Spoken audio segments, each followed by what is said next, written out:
What is up, everybody? Welcome back to another edition of the Phaithful Phanatics show. As always, I am one half of your host here, Dylan Davis. You can find me on Twitter at DylanJD98. And of course, to my right, my faithful co-host, Matt McGinty. You can find him on Twitter as well at Matt_McGinty. And we are streaming to you guys live tonight through DSM Media's Twitter, Twitch, YouTube, and Facebook accounts. So if you're new to the channel, if you're new to DSM Media, head on over to at DSM_media on Twitter. You can find the link tree in our bio, take you to every social media platform we are on. Subscribe to our YouTube channel. Follow us on Facebook, Instagram, Twitter, Twitch, wherever you consume your content or your podcast. We're also on Apple Podcast and Spotify.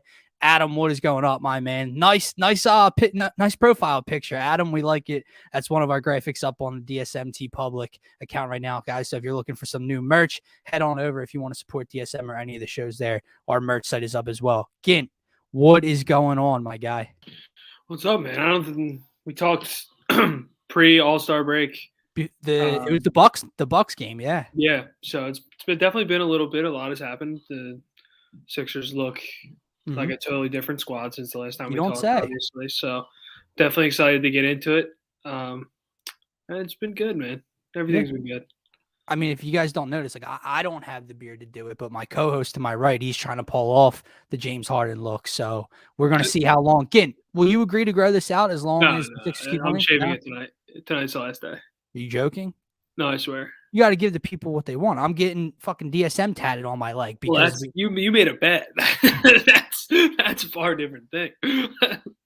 Whatever. All right, guys. But we got a pretty packed show for you guys today. Can't wait to break everything down. Obviously, over the weekend in the James Harden era, the Sixers are 2-0, defeating the Timberwolves on Friday night and then taking down the New York Knicks yesterday in a matinee. It's a matinee action at the Garden. And then they get the Knicks again tomorrow night in the home opener, but we'll break that down tomorrow. Also, hope you guys weren't looking forward to seeing Bryce Harper in a Phillies uniform anytime soon because the Players Association and the owners could not come to an agreement by today's 5 p.m. deadline. So we'll talk a little bit about that. Not going to get to the ins and outs of what they're arguing. It's basically money. Okay. And we're not going to talk about what millionaires and billionaires should argue over. I'll do that tomorrow morning on Trending in the AM with Phil Phaithful. But for tonight, let's keep it happy. Let's keep it fun. Again, first and foremost, we're going to get into Tyrese Maxey, Tobias Harris, Joel Embiid, everything. But just your initial thoughts, your initial reactions to the first two games in this James Harden, Joel Embiid era. James Harden's really good. I think that's definitely step number one. He makes everyone around him better. And I know, like you mentioned, we'll get into the players and how they're playing better, what they're doing differently, etc. I feel like this is the first couple of games where I've taken the Sixers this season seriously. It's kind of not a harsh thing to say, but with that big of a salary cap hole in your roster, if someone that's not playing, it's so hard to be like, is this team actually trying to contend, yada, yada. Well, the chips are in, and these guys are ready to go, and they've looked good. Two subpar opponents, but it's almost like the preseason getting into what this stretch is about to be. So it's definitely exciting. But overall, they're so much more fun. The energy is so much different with them. They look so much more confident. So it's definitely exciting, to say the least. The energy is one thing, dude, because you can, I feel it. I have totally changed my mood. Obviously we were high on the Sixers. We come on here once, twice a week and talk about them and cover them, so to speak. But I think you and I were on the same wavelength of, okay, this team, Joel Embiid, they're good. Joel Embiid's the MVP of the league. He's stealing games against Golden State and, the Bucks and yada, yada. But there was a cap. We knew they weren't going to come out of the East. They probably weren't even going to come out of the second round. Kai Carlin came on Scotty Talks and said he could see them getting bounced in the first round with how they were. The vibes, the energy around this team right now are an all-time high. I don't know when the last time it's felt like this. I was too young to remember the energy surrounding the 0-1 run, right? I mean, I was 3 years old. I don't remember the 0-1 run and, people driving around with the flags hanging out their car windows and everything like that. And it's got that kind of feel to it. Tomorrow night's going to be absolutely ridiculous at the Wells Fargo Center. But I think the first thing that I took away from this is, dude, he doesn't even know the playbook yet. Again, they're running concepts. Like he knows like one or two plays, and they're running concepts. And the offense, not only does he look great, and does Embiid look great, and Maxey looks great, but they're averaging about $130 through the first two games. It's only two games, but they dropped what 133, 132 against Minnesota, and then 126, 125 against 133 and 125. Right. So, like, these are concepts. These are just guys going out, Doc's, staggering the minutes, and these guys are just going out and hooping. This isn't even the Sixers playbook, what they want to get into set-wise in the half court, what they want to do basketball-wise. And that's the biggest thing to me yet, dude. Like, the fact that it clicked like that. Because I wasn't expecting a loss Friday night. I thought they'd win, but I thought it would look a little and everything wouldn't go so smoothly, and there'd be a lot of overreaction from the Sixers fan base, like, oh, is this going to work? Dude, it looks so, I'll use the term pretty. Like, it's beautiful to watch, and that was my first thing. He doesn't even know the playbook yet, and the offense is running like a well-oiled machine right now. Yeah, when you have basketball players make plays, and he's doing what he does. He's leading the NBA in assists in the last 6 years. He's won multiple scoring titles. He's orchestrating the offense how I think everyone expected him to, but he might be even doing it at a higher degree than I thought with how simple, like you mentioned, it looks. Him and Joel Embiid's two-man game just looks simple. He's making Tyrese Maxey's buckets look simple. He's getting guys clean looks. He's getting Matisse Thybulle looks at the rim. Yeah, so, I mean, he's doing – again, everything we thought, and the main thing he's doing and Joel's doing is, I know we'll talk about, is getting to the free throw line. And say what you want about Philadelphia and their defensive woes or whatever negative they have to say about they're not a top two tandem in the NBA, yada, yada. I don't know how many games they're going to lose when they're shooting 40 free throws combined. Like, Joel Embiid went to the free throw strike the other night 27 times. Like, that doesn't happen. And I'd say at least 23 of them were deserved. Yeah. Right? And you could maybe argue two calls outside of that. Like, what he's doing is he's making teams have to guard Joel one-on-one, and they're just fouling him. Right. They can't stop him, so they foul him. And it has been – pretty is the best word you could probably use for it. It's what we have never seen as Sixers fans, in my opinion. It's what Joel Embiid has never seen. Like, you caught probably 3 or 4 times in the Friday opener against Minnesota where he caught a pocket pass or a pick and pop, and he's at the elbow, and he almost like freezes like a deer in headlights. Like, he doesn't he's that wide open. And this is something you mentioned, the assist numbers. And I think we all knew what he did, especially in Brooklyn. He took on that, facilitator type of role last year and early on this year, that point guard type of role. But it's not only the fact that he's getting the spacing's amazing, he's getting everyone great looks, but the pick and roll with Embiid, it's something that I forget who pointed it out on ESPN, but when you go back and watch it, it's the timing of what he does in the pick and roll. He doesn't give the ball up until he's absolutely sure he's got this defender and this defender focused on him. He's not getting Joel Embiid the ball kind of in that midway zone of the paint, like halfway between the free throw line and the restricted zone where, someone can get back to help, he can barrel into someone for a charge. No, it's the very last second, a little pocket pass, and he's already an inch away from the rim. That's something I didn't expect to see work so well, so fluently, because people had their hesitations about Embiid being able to get to the rim. Does that look like a problem to you? Because Joel Embiid has had about 4 ridiculous pick and roll, or not even pick and roll, transition dunks in 2 games with James Harden. Yeah, it's not now. Before it was Joel has to catch out of the pick and roll, make a play. It's not that anymore. It's Joel has to catch it and dunk it as hard as he can. Like you said, just rim breaking dunks, it seems to be, since he's gotten here. But I know we're going to jump into players, but obviously the first one to me that comes to mind is the kid I kind of wrote off. And I mean, dude, James Harden is making you were kind of the advocate of, and I saw where you were coming from. How's it going to work? Like, I'd like him to run the unit. And you weren't the only person I heard say that. Anthony Gargano kind of echoed the same thing on 97.5. And that has taken me completely by surprise, because I did not expect this kid to come in with next to James Harden in that backcourt and put up over 20 in both nights.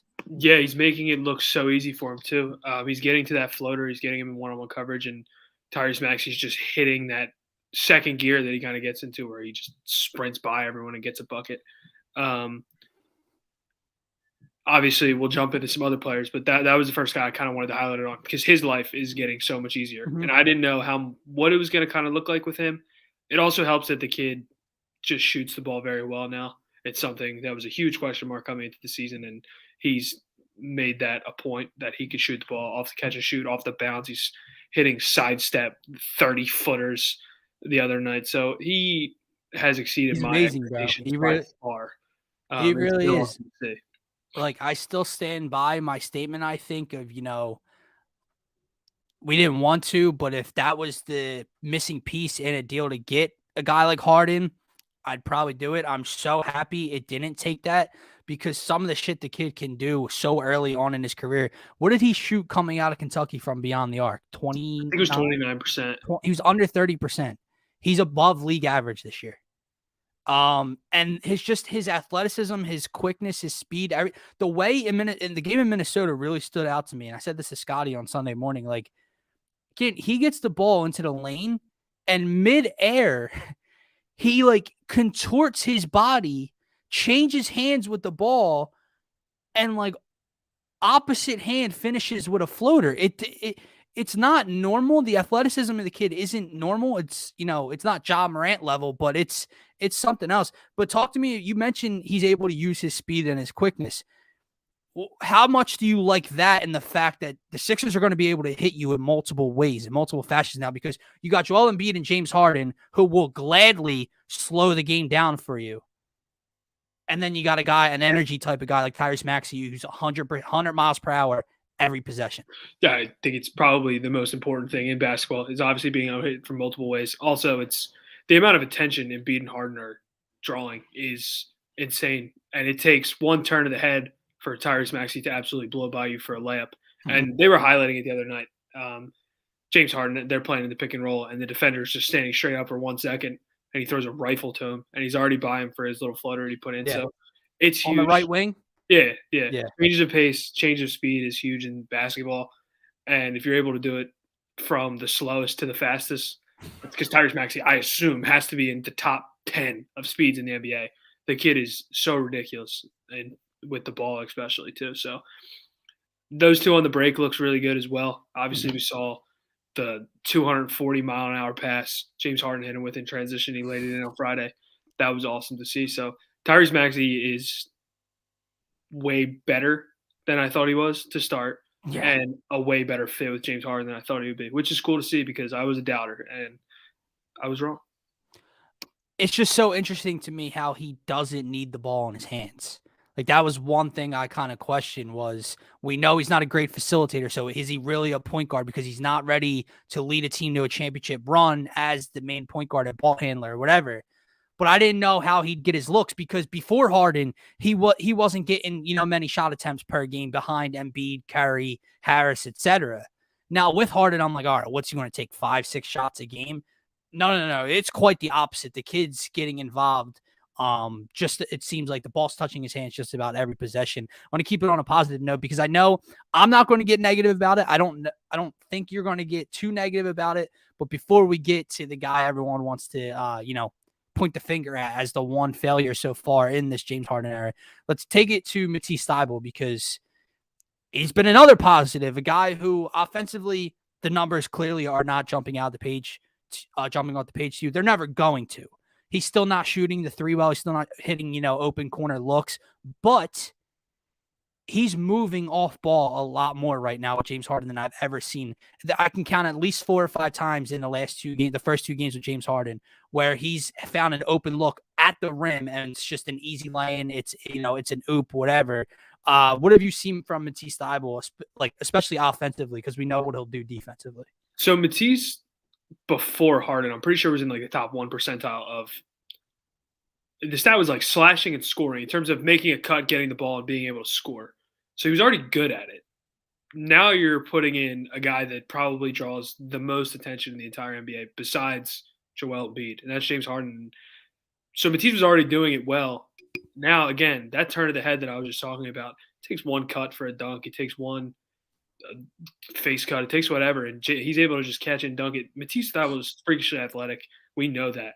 So the only thing you got to do is get him in a spot where he could just catch it and dunk it. Mhm. Don't have him try to make plays. Don't have him try to put the ball on the deck. Just let him get to No. a spot, catch it, put it down once maybe, and dunk it. And again, when you have two guys that draw the maximum attention out of all five guys on the court, and you have a guy that has previously succeeded in cutting to the basket and scoring, it's something Brooklyn did really well with Bruce Brown. And a lot of people were talking about that when the trade was made. But he's able to make cuts, and James Harden's going to find you if you're open to get a layup. Joel Embiid at the point of his career, he's going to find you and get you a look if you're open. Mhm. So it's something he's done really well. And James Harden allows him to let me do what I do, and then let me go guard the other team's best player. I don't need to shoot 3 for 7 from beyond the arc. I can focus on 3 dunks and just in the other team's best player's shorts. So I think Thibault gets a big breath of fresh air, obviously, with James Harden. James Harden is what we all have been talking about this entire time. So, Right. And how can you not? But I think what you just said is really important, though, because with Thibault, we know what he brings defensively, but we always kind of not mocked, but we're very difficult on the offensive end and how people overrate him for his limitations on the offensive end or with his limitations. And when I would say I just need him to hit an open three, shoot 37, 38%, 36% from three, I was speaking kind of like, hit 2 corner threes when you're open, and I'll take 2 threes from Matisse Thybulle and that kind of defense on a nightly basis. He doesn't need to do that now because if he's able to get 6, 7 points per night, just simply by rim running and, and cutting backdoor with all the attention on James Harden and Joel Embiid, I'll take that as well. If Matisse Thybulle can just give you a couple buckets a night, that is a win with what he's doing defensively. The issue, though, with holding his expectations so low offensively is, yes, I know Harden, Embiid, Maxey have had combined for 89 points on the opener and 87 points in game 2 against the Knicks or something like that. But there was a point in the Knicks game when it was close where, dude, no one else could score. And when you talk about, needing something else, who do you look to? Let's go on the bench. That's going to have to step up or that can step up. And don't even say, I know you're not going to, but don't even utter his name out of your mouth. Nah, and I mean that's the predicament one I brought up when we made the deal is you got thinner on the bench, and he's not going to move Maxey to the second unit. So where does it come from? And we have Mr. Inconsistent Shake, we have Mr. Inconsistent Ferk, we have Danny Green who's gonna do what he does. He's gonna spot up in the corner, and you have to find a guy that can make. Danny Green's got to stop putting the ball on the floor first and foremost. Got to stop. Things that need to stop on this team. Danny Green putting the ball on the floor. Ferk scoop layup. He looks lost right now. Like, dude, I can't help but let my frustrations out about him. He can't play anymore, Gint. No. He can't. It can't happen. And he's the first one off the bench. Yes, that's the problem. That's where my focus goes to night in and night out with all the positive going on. It's like, Doc, you're doing a hell of a job 2 games in. You're staggering the minutes, or you got Harden with a bunch of shooters around. I don't mind it. But this dude's, first of all, forget like his limitations and just that he's not a great basketball player. This dude's lost right now. He has no form of confidence. You can see it on his face. Yeah, I'd rather at this point you just run the Shake thing into the ground, right? Because they're not going to pick up anyone else. Clearly, I think they're done. I think this is what the roster is going to be. I do. The only think thing is I think they signed DeAndre Jordan. Yeah, the DeAndre Jordan thing, just whatever. I don't care, but that's going to be your bench. Doc's going to have to log a lot of minutes in Maxey and Harden, which obviously is more than okay. And like you mentioned, the staggering the minutes has been what it is so far. So we'll see. But when you ask who's coming off the bench to pour in these buckets, I don't have an answer for you. I don't think anyone has an answer for you. You have to take it day by day to see what Shake you get, what Ferg you get, Danny Green's good for whoever he's good for. But same thing with Georges Niang and Paul Millsap. They're all ugh.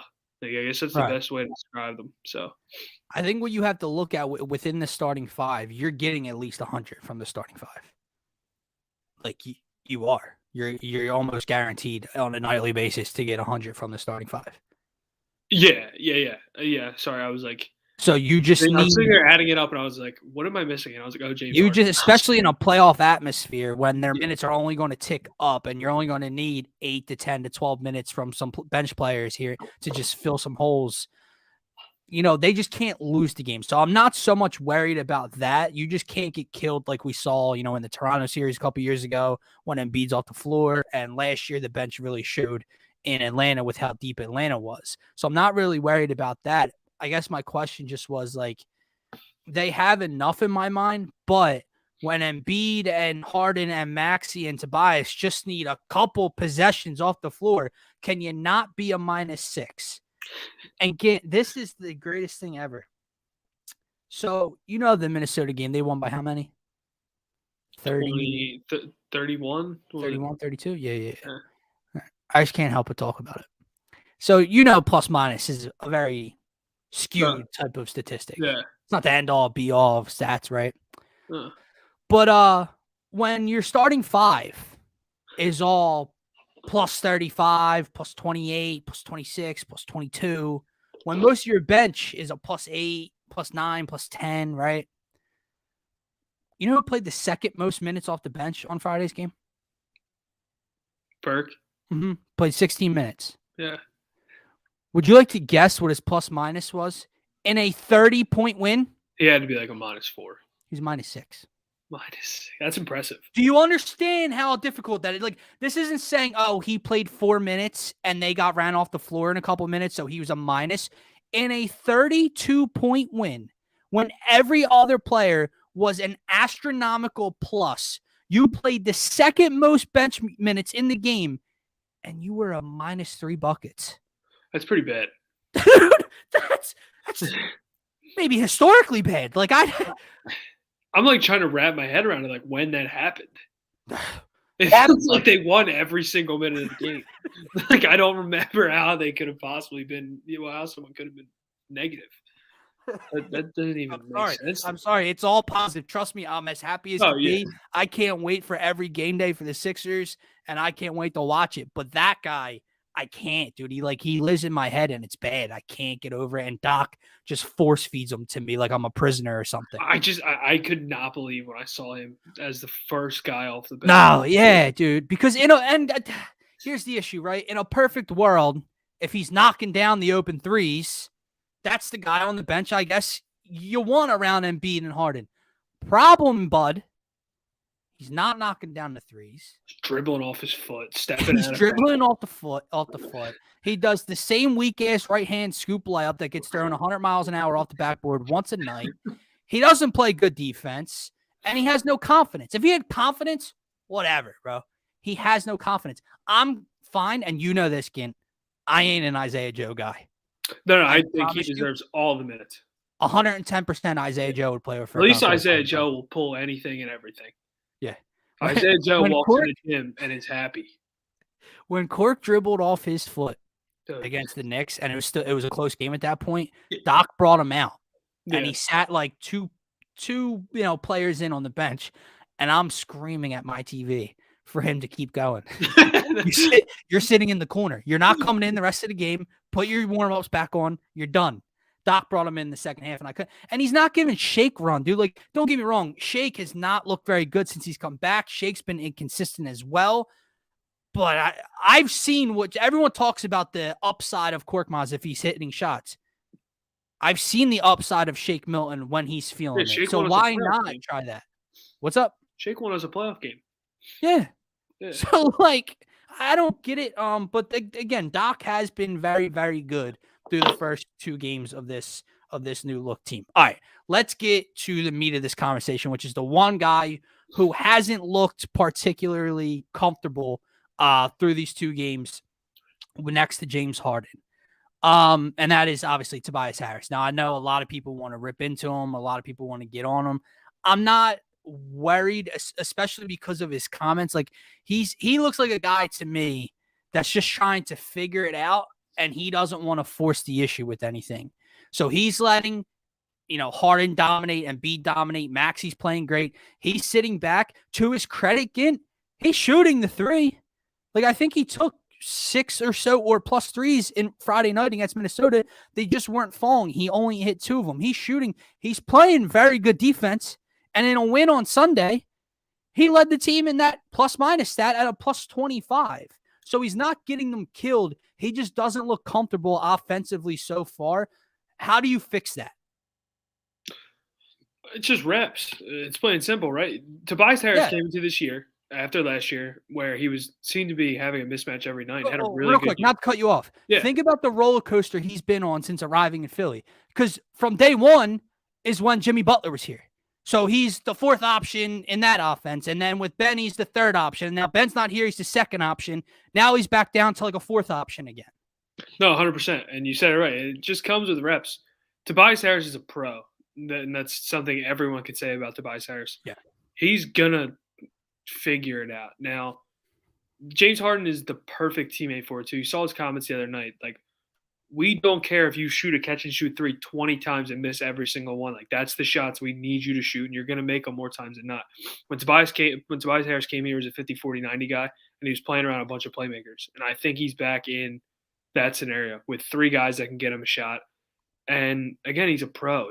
He's the type of guy to stay late, get more shots. And I said the other day, I really do see a big regain coming from turning into a catch and shoot demon, just knocking down shot after shot. And then that's where everything else opens up. That's when he gets the matchup he wants. That's when he gets to putting his back to the basket and making some plays.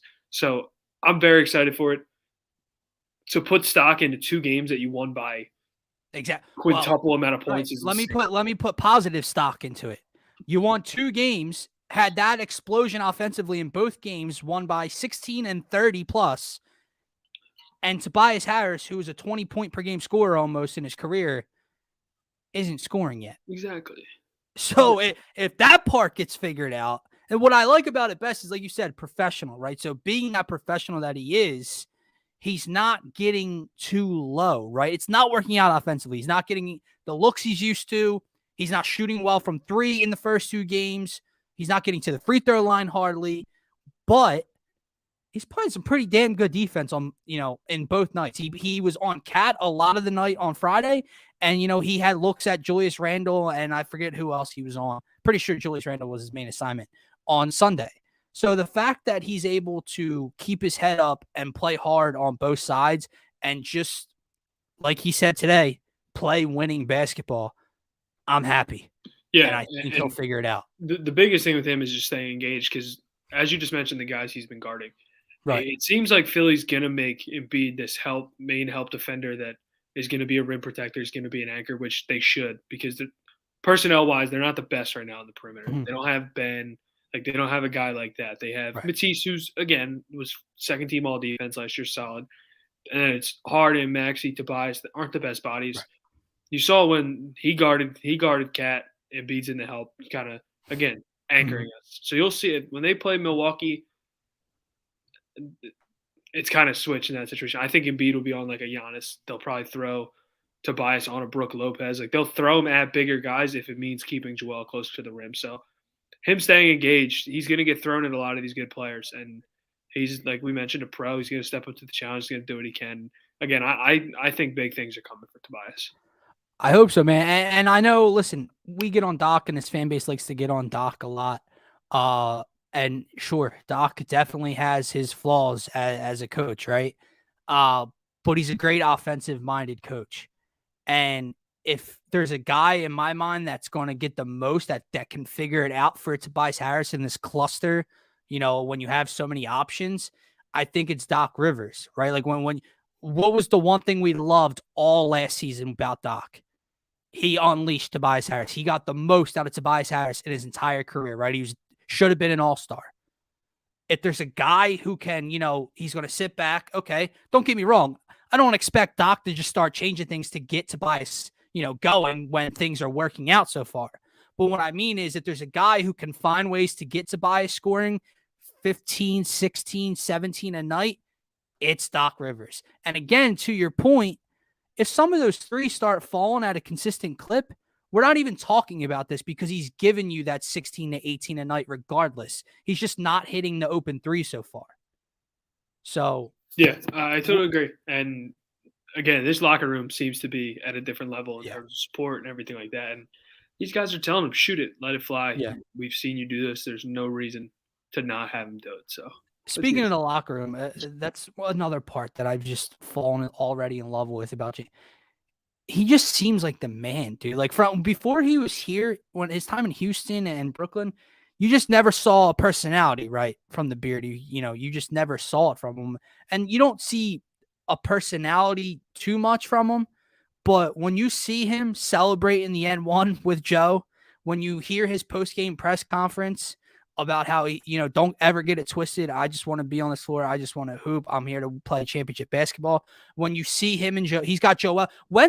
Name a time since 2016 you've seen Joel. You've seen pictures. I'm not saying he's never done it, but you've seen it on social media proven that Joel Embiid's back in the locker room working out, lifting weights after a win. Have you ever seen it? I haven't. No. One game in, and James Harden has them doing this after the game. James Harden and Joel Embiid stay late today after practice to get working, to get cardio working.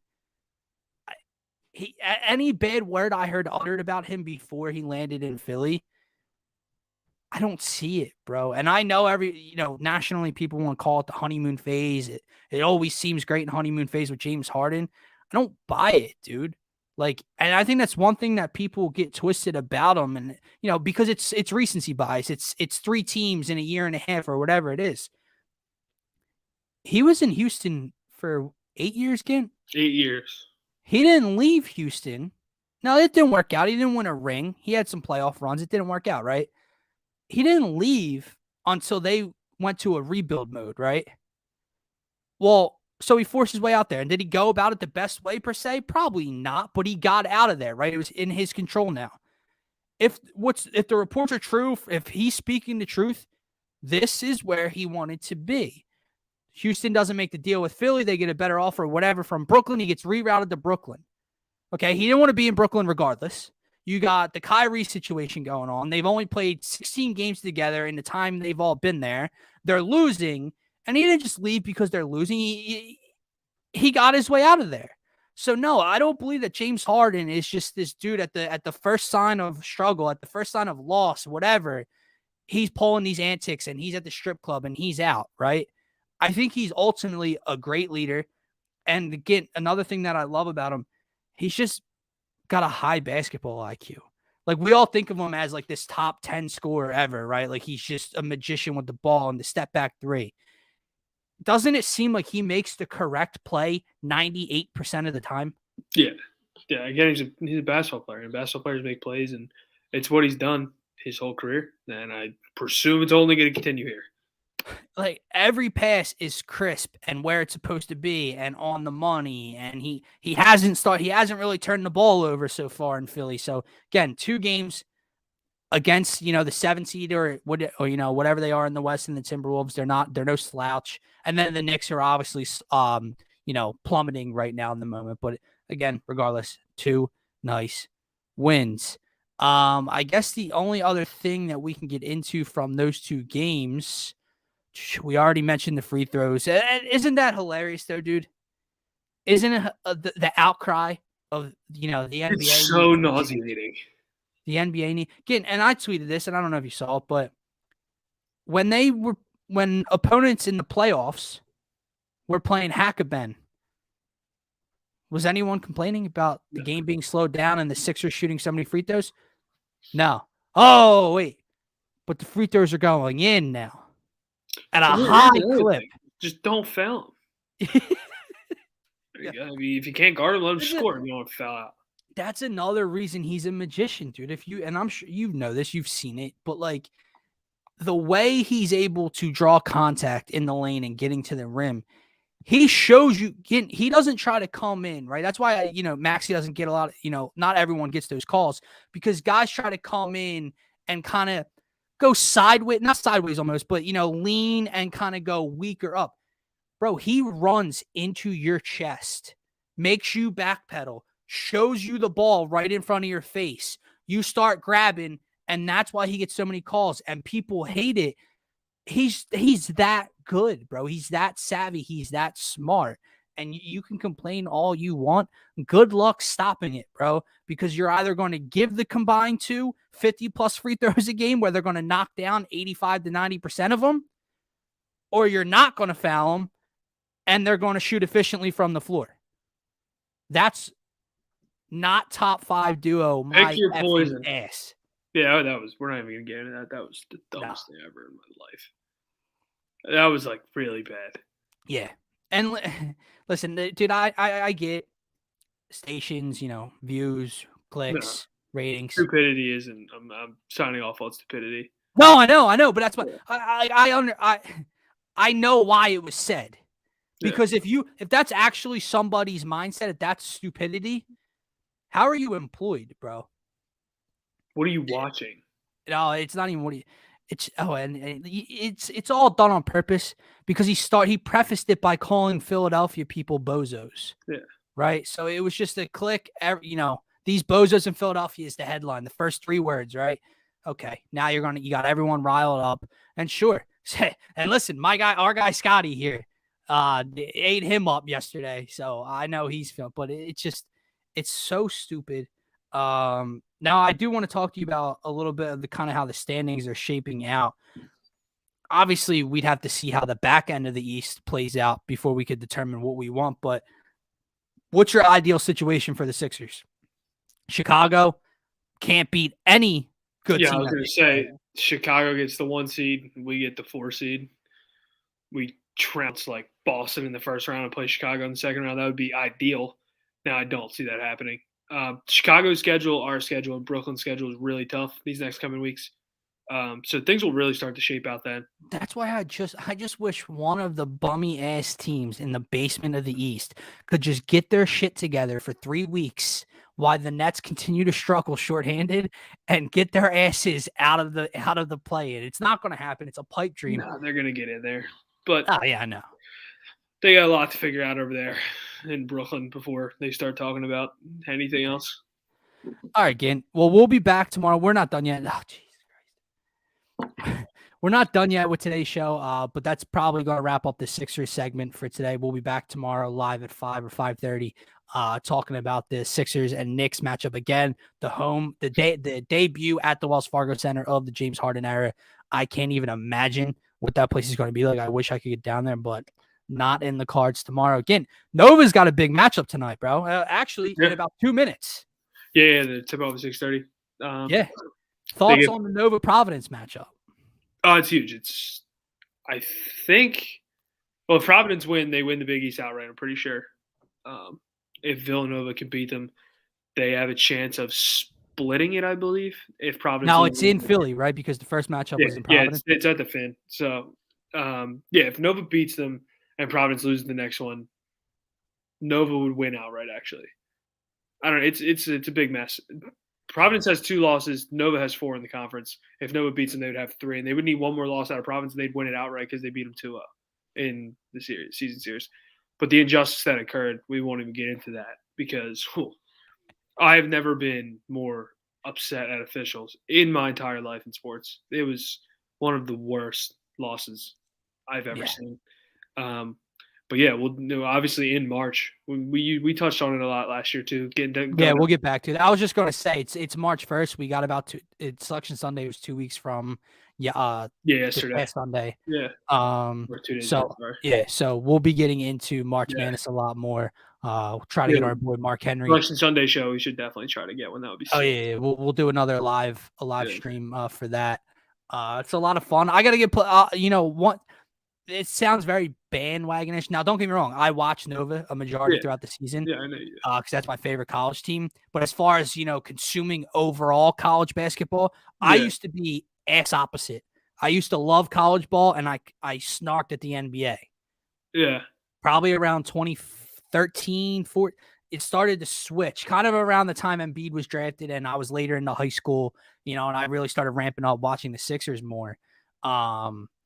And it kind of switched for me. So now I consume all NBA, whatever's on TNT, ESPN, NBA TV, and I don't really watch college. So starting soon with the conference tournaments coming up, I'll start getting plugged into that. And then last thing on the agenda, I mentioned in the beginning of the show, MLB still locked out. You know what the craziest thing is? Yeah. Last year, you really started getting on me, and I wanted to get back into it. Of course, like, right when I start really watching Mhm. baseball and, like, enjoying baseball again, like, this is what happens. It is literally ridiculous, quite frankly. Well, I guess that's what I wanted to ask from your perspective. What's it do to the sport, dude? Because everyone here's a cliche, right? It's dying, Yeah. right? Is it dying? Yes. But it's never gonna die. You know what I mean? Like people take it, people say, oh, Yeah, the MLS is gonna take over or lacrosse is it's never gonna happen, that's right? never But it's struggling, dude. And for a dying sport, this is horrible for you. yeah, because, one, you have a 162 game season. It's obviously gonna be trimmed down now from what you told me before the show. They already canceled the first 2 series. Yeah, so, and I think the biggest, like, draw and attention you probably get outside of the postseason baseball is the first 2, 3 weeks of the season, and Mhm. you're eliminating the first 2 Opening day is series. like a holiday, bro. That's what I'm saying. And you just don't get that same feeling when it's canceled. You get the season was supposed to start today. Mhm. And again, like you mentioned, it's not dying. Baseball isn't going to be one of the main 4 sports until we die, and so on and so forth. But it's terrible that it, because again, I didn't read, like, I don't know all. We're not going to get into what it's all about, but it Money. just sounds like it's money and it's selfish. It And is, and I think the most ironic part about it, and obviously they know this, but you're arguing over money. Now, don't get me wrong. I say arguing because they both are being somewhat greedy, but it is ultimately the billionaire owner's fault, not the players association, right? So let me preface by saying that. But like you're bickering over millions of dollars and hundreds of thousands of dollars. Meanwhile, canceled games means lost revenue of millions of dollars, you idiots. yeah, Like, you know what I mean? And then this is coming off the pandemic when they had the 60 game season and the shortened season where you lost all those millions in revenue and ticket sales and everything like that. So, yeah, what are you trying? Like, again, it is the owner's fault. But if you're the owners, like you're the ones killing your sport at this point. I agree. I agree. Yeah, I don't know. I didn't want to use the analogy I was going to use. So it sucks again because, like I mentioned, finally get into baseball lockout. Like, and the biggest thing in, like, the spring, you get, obviously the NBA winds down, but all throughout the summer, what do like, you Right. watch baseball till football starts. So Right, and when it's 8 p.m. at night and it's still light out and it's 70 degrees up here in Philly, it's just nice. It's just kind of relaxing, kind of calming, and it sucks. And the really shitty part was this was gearing up to be an exciting ass offseason of free agency, yeah, especially here in Philly. And they go out and they get Corey Knebel right before the lockout occurs, and there's all these names floating around. Are they going to go out and get a Kyle Schwarber or a bigger star? And now what happens, right? Because nothing can happen until it's agreed upon. And then when it's agreed upon, you're going to have a very short amount of time through camp and into the regular season. So the off season is most likely screwed up. It yeah, sucks, man, especially here in Philly where Bryce Harper's coming off his MVP season. They were sniffing the playoffs and they didn't get in. And you're kind of just like, okay, maybe this could be a year where they make the playoffs. And who knows? Listen, there's going to be baseball. yeah, This is not going to be a canceled 162 games, no baseball all summer. I know there's the overreactionists that want to come out on Twitter and say, oh, forget baseball, blah, blah, blah. Guys, it's going to happen, but it definitely sours the season to a sense. It delays the season, obviously, and it's not a good look at all. All right. That's going to wrap up this Tuesday edition of the Phaithful Fanatics Show. As I said earlier, Git and I will be back here live on DSM Media tomorrow at 5 p.m., 5:30 start time. We'll see, breaking down the Knicks and the Sixers game. For myself, you can find me on Twitter at DylanJD98. And, of course, my co-host to my right, you can find him on Twitter as well at Matt_McGinty. Check us out on Twitter as a whole at DSM_media. We have an abundance of shows, whether it's NBA, NFL, MLB, Philly sports related going on. Check me out on Trending in the AM tomorrow at 8:30 in the morning with Phil Stifle for that. We'll be talking more MLB lockout and the Sixers-Knicks game as well. And of course, check out our friends over at Manscaped. Head on over to manscaped.com and plug in our promo code DSM. You see it on the screen below me for 20% off and free shipping. Again, that's code DSM at manscaped.com for 20% off and free worldwide shipping. For myself, for Gint, have a great night.